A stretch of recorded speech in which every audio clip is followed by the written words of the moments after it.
Hey guys, welcome back to my channel. Welcome back to another fun Christmas DIY video. Today I'm sharing with you 3 pretty quick, easy DIYs to do. We are doing some wood DIYs. They're Dollar Tree DIYs for the most part, but either way, they are budget friendly, and let's get started. All right, so first up, I have one of these wood cutouts, I guess, from Dollar Tree. They have these every single year, and we're gonna start by cutting off the twine hanger. And I'm going to use some lightweight spackling from the Dollar Tree to fill in the hole. I don't know if it was completely necessary with what we ended up doing. When I started, I wasn't totally sure what we were going to do. So I filled that in, let that dry, and then it gave that a little light sanding. And then I wanted to make a faux wood stain. So I have some water. I might have watered it down too much. I don't know. But it worked out fine, so I guess I didn't. And I'm just taking some brown acrylic paint that I had in my stash, and we're going to mix that in with the water. I'm using 2 different shades of brown. You can see the one I was kind of using the very bottom of the bottle. We're going to add a little bit more in here. There you go. But just trying to use them up and create a light stain. I wanted the wood to come through. All of these DIYs will be having some wood in them, and so we're going to use the same color scheme and color palette for all of them. So this paint that you're seeing here, we're going to use all across the board here. So we're going to paint that on, and this is watery. I'm going to brush it on and wipe it off with a paper towel. You could do that or not do that, depending on how dark you want it. You could water it down less. You could not water it down at all. Now, I did notice where the spackling was that I had brushed off, it didn't really stick as well. So I was a little bit bummed by that, but I ended up going in with it just a little bit thicker, and we covered up and then you can't tell. And I'm going to do both sides just so that it looks like a finished product in the end, because, you know, that always makes it look a little nicer and a little less homemade. I don't mind the homemade look. I like the homemade look, but I think you know what I'm saying. All right, so now we're going to go in with some Mod Podge. I'm using, I think it's a matte finish. It doesn't really matter at this point here. And I wanted to give some texture to this tree, and I was trying to think about the different things I had on hand. So I grabbed myself a piece of tissue paper, gift wrapping tissue paper, and I'm just going to crumple it up so that we have lots of wrinkles in it. And as you can see, I put a nice thick coat of Mod Podge. We're not going for a smooth look here, so I wasn't worried about it.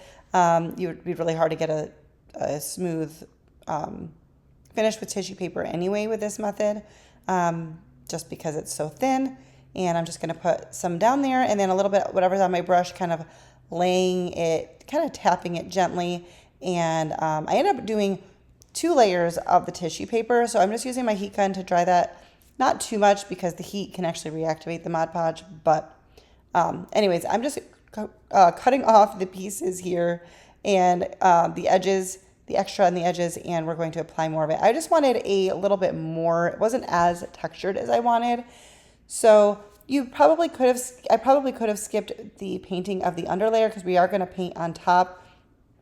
And, but you know, either way, it worked out.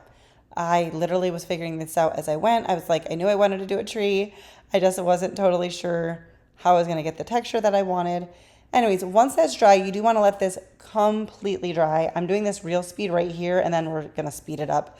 But in the beginning, I was showing you, I was just doing it gently with sandpaper away from the board so that we're not pulling the tissue paper back up. And I'm going to go around the whole thing and do this. This gives a nice edge. When I get to the little spaces in between, I guess, the layers of the tree or the branches of the tree, I'm just going to take some scissors and snip in there so that I can get into the corners. And then I do end up switching to an emery board. This one is from Dollar Tree.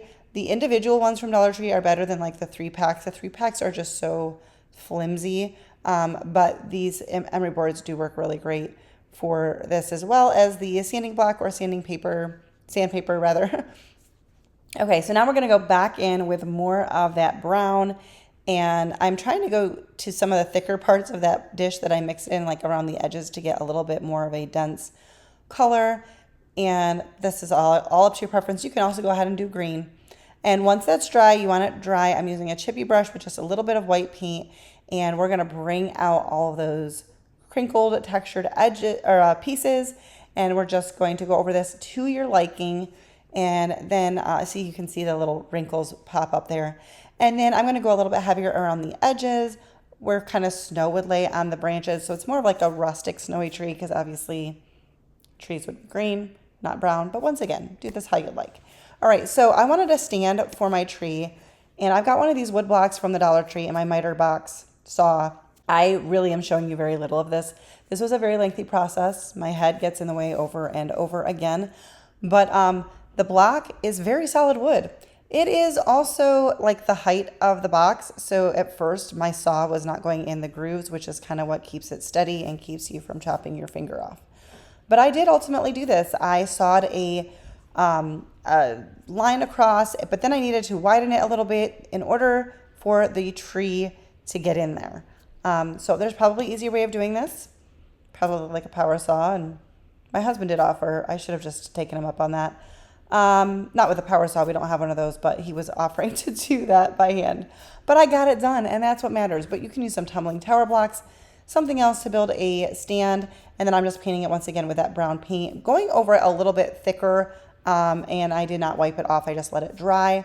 And I'm going to use Gorilla Glue here. I think it's a Gorilla Wood Glue, just down in there. And this was also a snug fit, so I'm just wedging it down in there. I could have done the base straight on, but I liked it at an angle, just personal preference. And then I'm going to take some red berry garland from the Dollar Tree. I think it's called berry garland at the Dollar Tree. It might be called something different at Hobby Lobby, but it is wired. So I'm just wrapping it around, and then I'm going to put a little dab of hot glue on the bottom. I did it down towards the bottom because I wanted the back to look decent if it was seen from the back. So I just didn't want it to like end like in the middle of the tree somewhere. And then we're going to use some hot glue to put in some Spanish moss. I think that's Spanish moss. It's messy, but it's pretty, so I use it. I also took that chance to put a little bit more glue down in the groove to just help secure it in there. But we're just tapping that on. Be careful you don't burn yourself. And then I'm going to give that a little bit of a trim here. And that was all I did for this one. I love how this came out. It's like a little, these DIYs are like subtle rustic with like the brown, a little bit of white, but just a little pop of red, which I love. I just wanted to hop on real quick and say, if you are enjoying this video, please give it a thumbs up. It's a very simple way to help me out. It helps my channel out. If you're new and you like what you're seeing, I would love it if you would consider subscribing before you leave. And don't forget to leave me a comment down below letting me know which of these DIYs is your favorite. All right, so for our next DIY, I have this piece of wood that was sent to me in like kind of like a friend mystery box challenge that I did with Kendra at Late Night Creations. And I'm not sure what that other, like what this originally was for, but just for your sake, if you want to recreate it, just a scrap piece of wood is fine. Dollar Tree even has various blanks.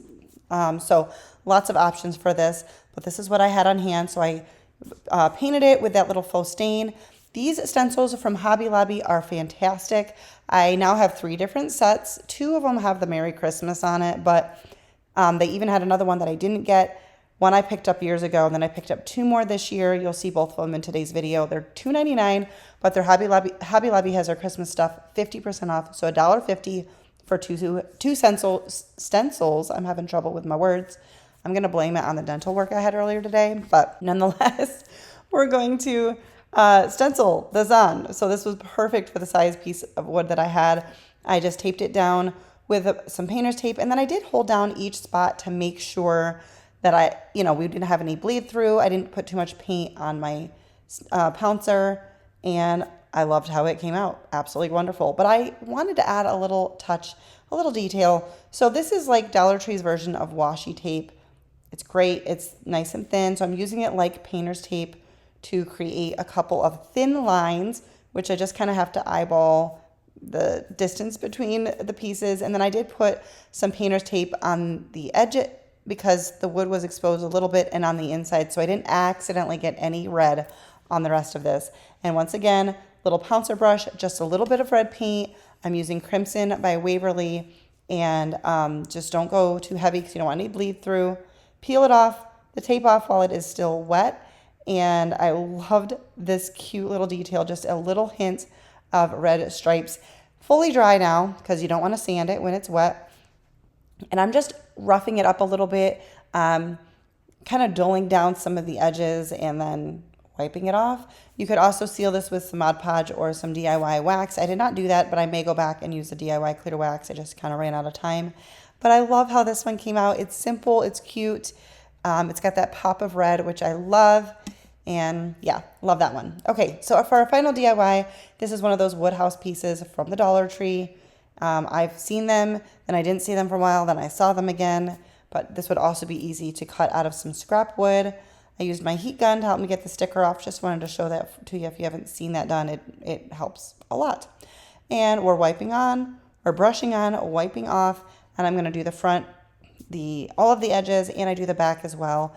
I may go back and make this a double-sided sign at some point. So here's the other set that I picked up from Hobby Lobby this year, and we're gonna do some white snowflakes. And once again, don't go too heavy on your paint. This lends well if you're trying to do a little bit more of a rustic look as well. But these stencils I think are great. Just make sure that you clean them immediately and just gently with some warm water, a little bit of soap if you need it, and they clean up nicely and you can use them over and over again. I'm drying that because I didn't want to accidentally smear it. So I'm using the other stencil from that pack, and I'm doing them, you know, a little bit overlapping, a little bit over the edge, so some of them aren't complete. And this is obviously just going to be to what you like, but I wanted to use the other stencil in that pack had some different designs in the snowflakes, so I wanted to include a variety, and like I said, just drying it in between so that I don't smear any of it. I hope that you are enjoying this video. Like I said earlier, if you are, please give it a thumbs up. Super simple way to help me out. So I needed to add a little hint of red to this DIY as well. So I'm using a dotting tool. You could also use the end of a paintbrush and just a little bit of red paint. I did go back and make some of them a little bit bigger, but I love just a tiny hint of red on these. Once again, letting it dry, sanding it down just to kind of just make sure it looks a little bit rustic in a way. And there's how that one came out, just that little hint of red. But that is going to do it, guys, for this video. If you liked it, I think I've said it 3 times now, or this will be the 3rd time. Give it a thumbs up. Subscribe if you're new. I'd love it if you were part of my little YouTube family. And thank you guys so much for watching. I appreciate your support. I'll see you in the next one.